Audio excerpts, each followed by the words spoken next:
Welcome all to JST College of Engineering and Technology. This is located at Kitchenur, Coimbatore. I am Loga Krishnan from second year Petroleum Engineering. I am Sam Moses, second year Petroleum Engineering at JST College of Engineering and Technology.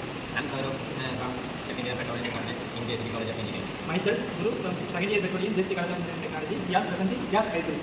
Case titrate அப்படிங்கிறது வந்து வாட்டரும் இந்த light gas, அதாவது low density இருக்கக்கூடிய கேஸும் like methane, ethanol, இந்த மாதிரியெல்லாம் இருக்கக்கூடிய ஒரு இது எப்படி உருவாகுதுன்னா வாட்டர் அண்டு இந்த கேஸ் இருக்குல்ல, லோ டென்சிட்டி இருக்கக்கூடிய கேஸ், ஈத்தேன், இந்த மாதிரி கேஸ் வந்து இந்த ஹை ப்ரெஷர்லையும் லோ டெம்பரேச்சர்லையும் ரியாக்ட் ஆகும்போது இந்த மாதிரியான ஒரு கேஸ் டைட்ரேட் வந்து உருவாகுது. இது பார்க்க ஐஸ் கட்டி மாதிரி, ஒரு அழுக்கான டர்ட்டி ஐஸ் மாதிரி இருக்கும்.